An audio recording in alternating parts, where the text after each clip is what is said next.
కాఫీలు, టీలు, paneer, ice cream అన్నీ చేసుకొని తింటున్నారు, తాగుతున్నారు.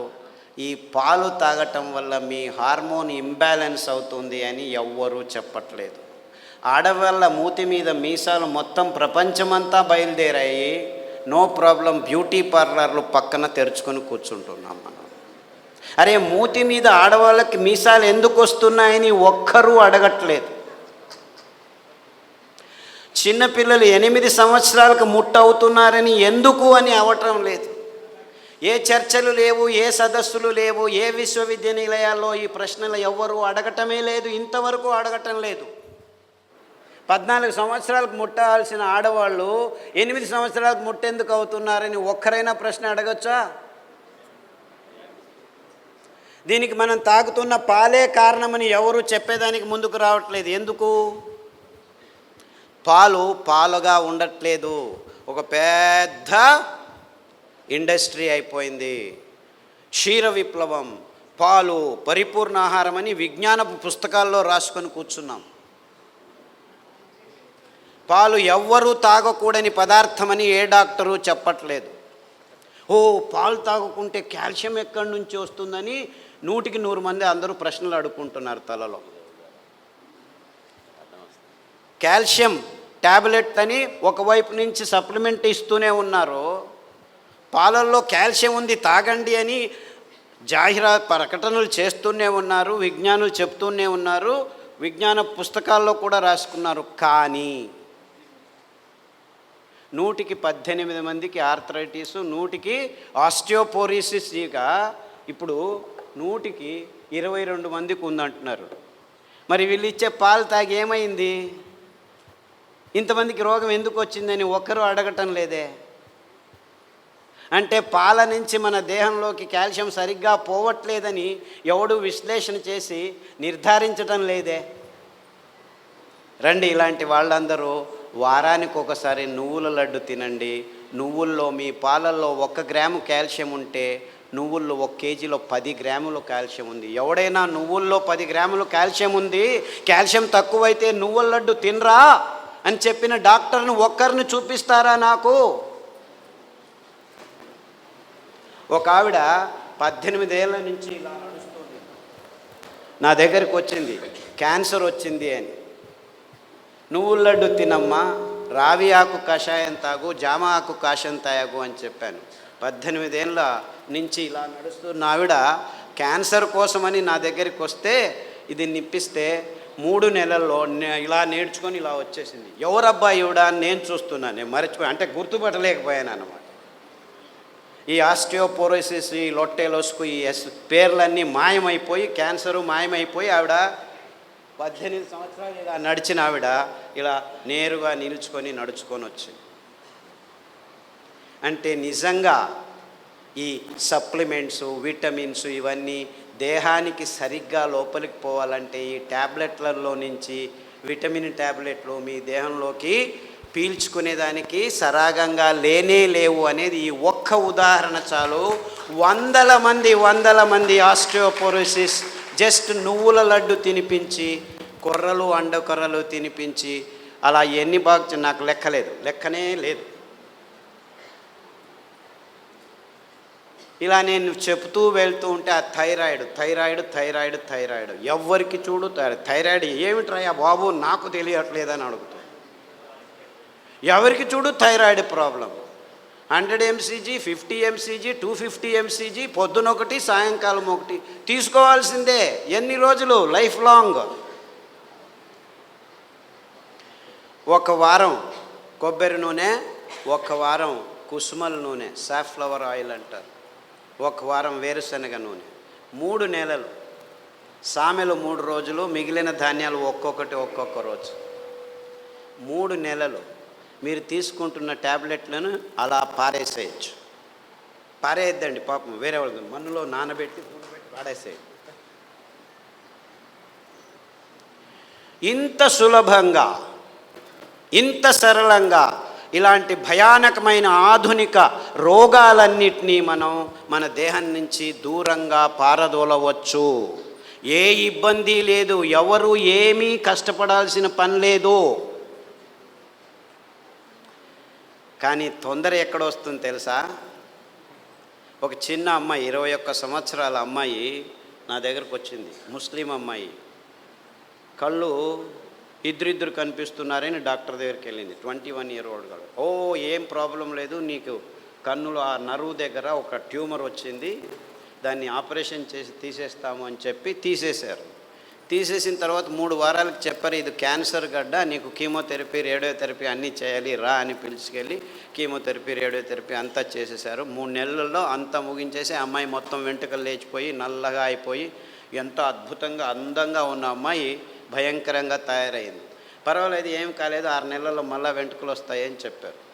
6 నెలల్లో వెంట్రుకలు వచ్చాయి, కానీ 6 నెలల్లో మళ్ళీ ఆవిడ ముగ్గురును చూడడం మొదలుపెట్టి. ఎందుకు? ఇంకొక గడ్డ పెరిగింది. మళ్ళా 6 లక్షలు ఇప్పటికే ఖర్చు అయ్యి ఇంకొక 6 లక్షలు, మళ్ళీ ఆపరేషన్, మళ్ళీ కీమోథెరపీ, మళ్ళా రెడీ. ఎవరో చెప్పారు ఖాదర్ దగ్గరికి వెళ్ళు అని. వచ్చింది. సాదాపాకు కషాయము, పసుపు కషాయము, దాల్చిన చెక్క కషాయము, పారిజాత, జాంపండు, రావి ఆకు కషాయాలు తాగించి అరికలు, సామెలు, కొర్రలు తినిపిస్తే 3 నెలలకు అమ్మాయికి ముగ్గురు కనిపించేది ఇద్దరు కనిపించేది ఒక్కరు కనిపించడం మొదలుపెట్టారు. బాగా అయిపోయింది, డబ్బులు బాగా ఉన్నాయి. మళ్ళా వెళ్ళి పెట్ స్కాన్ చేసుకొని చూస్తే ట్యూమర్ లేదు. ఎక్కడ పోయింది ట్యూమరు అని డాక్టర్ అడిగాడట. నాకేం తెలుసు, ఖాదర్ని వెళ్ళి అడుగు. నాకు తెలియదమ్మా, నువ్వే చేసుకున్నావు, ఇది తిన్నావు, బాగా అయిపోయింది, కరిగిపోయింది. అదెట్లా కరుగుతుంది కషాయాలకి అని చెప్పి తిట్టి పంపించారు ఆ అమ్మాయిని. సరే ఏమైతే ఏమీ, నాకు క్యాన్సర్ లేదు, అంత బాగున్నానని చెప్పి ఖుషీగా వచ్చేసింది. ఇంటికి వచ్చి నా దగ్గరికి మళ్ళీ మరుసటి రోజు, డాక్టర్ రేపటి నుంచి నేను మళ్ళీ నార్మల్ భోజనం చేయొచ్చా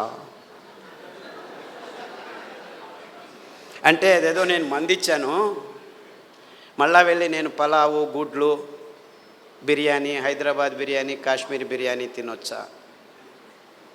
లేదమ్మా, అవన్నీ తిన్నందుకే నీకు రోగం వచ్చింది, అవి నిజమైన ఆహారం కాదు,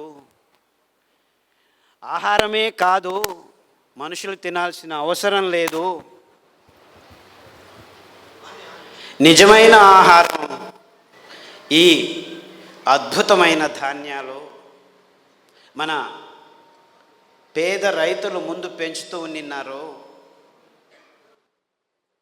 ఎవరు తినట్లేదని ఇప్పుడు అందరూ మర్చిపోయినారు. ఈ వరి బియ్యము, గోధుమలు నీళ్లు కట్టి సాగుబడిని చెప్పి పెద్ద పెద్ద డ్యాములను, బహుళార్థ సాధక ప్రాజెక్టులని ఈ ఇంజనీర్లు, irrigation department, we are great engineers, పోతలు వేస్తున్నాం ఇక్కడి నుంచి అక్కడికి, ఇంత పెద్ద ఇంజను, ఇంత పెద్ద మిషన్లు అంతా చేసి సాగుబడి చేసి ఏం పెంచుతున్నారయ్యా మీరు? చెరుకు, వరి, గోధుమలు. ఎందుకు పెంచుతున్నారు? మీ అందరికీ భోజనం పెట్టేదానికి కాదు, ఈ పెద్ద పెద్ద ఫర్టిలైజర్ కంపెనీస్ తయారు చేస్తున్న రసాయనిక ఎరువుల్ని మన భూమి మీద వేసి మన భూమి ఫలవత్తతను నాశనం చేసేదానికి.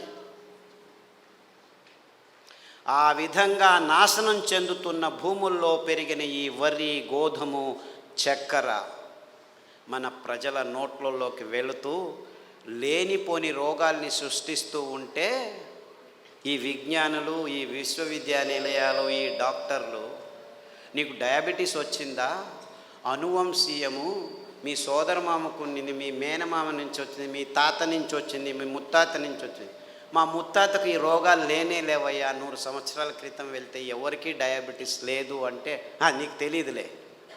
లేదు లైఫ్ స్టైల్ డిసీజ్, ఇది స్ట్రెస్ వల్ల వచ్చింది, చాలా స్ట్రెస్లో ఉన్నావు, అందుకే ఎవరిని అడిగినా స్ట్రెస్ రిలేటెడ్.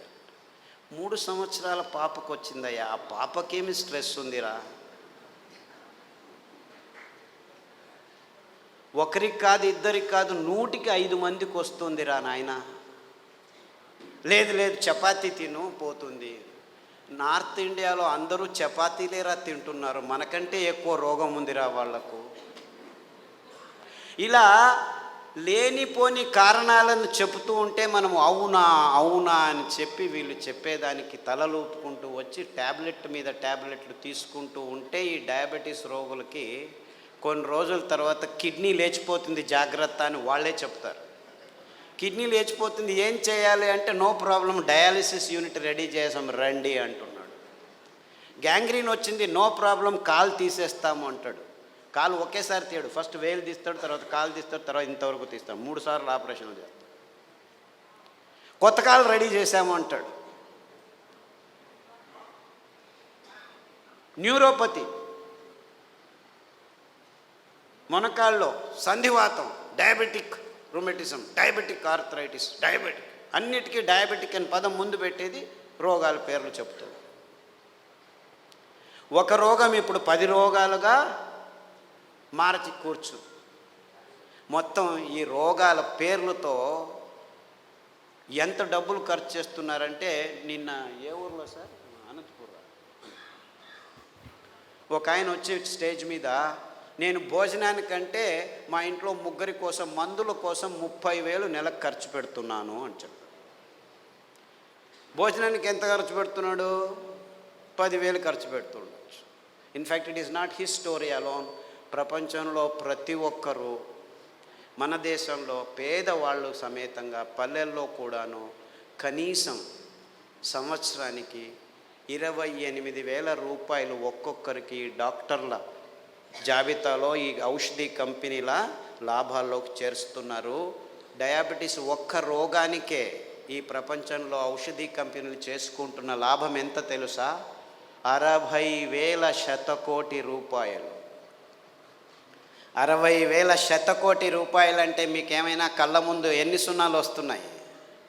6 పక్కన 12 సున్నాలు. అందులో 1/3 భాగం అంటే 3వ భాగం మన భారతదేశపు కానుక. 20,000 శతకోటి రూపాయలు మన దేశం నుంచి ఈ ఔషధి కంపెనీలకు జస్ట్ టు మేనేజ్ డయాబెటీస్ కోసం మనం కానుకగా ఇస్తున్నాము. ఒక్కొక్కరు ఈ ఒక్క రోగాన్ని 10 సంవత్సరాల్లో పలు రూపాలకి మార్చుకొని చివరికి చావు నప్పుతున్నారు. అంటే ఈ రోగం నుంచి మీకు విముక్తి లేనే లేదు. బాబు ఇన్ని రోగాలతో చావు ఎందుకు రాదురా అని కోరుకునే పేషెంట్లు రోజు రోజుకు ఎక్కువ అవుతున్నారు. ఇంత భయంకరమయంగా ఉంటుంది మీకు. మీరేమీ కంగారు పడద్దండి, ఇన్సూరెన్స్ కట్టండి, నెల నెల మీకు అయ్యే ఖర్చులను మేము చూసుకుంటామని మీ భయాన్ని మీకే అమ్ముతున్న ఈ భయంకరమైన ఇన్సూరెన్స్ కంపెనీలు మొదలయ్యాయి. అంటే మీకు వచ్చే రోగాలకు మందులు ఇవ్వము, మీ భయాన్ని మీకే అమ్ముతాము అని ఇన్సూరెన్స్ కంపెనీలు. ఈ ఎకనామిక్ మోడల్లో ప్రతి ఒక్కదాన్ని డబ్బుకు మార్పాటు చేసుకునే ఈ పాశ్చాత్యుల భయంకరమైన పన్నాగాల్లో మొత్తం ప్రపంచమంతా ఇరుక్కుపోయింది అని చెప్పేదానికి నాకు ఏ సందేహము లేదు.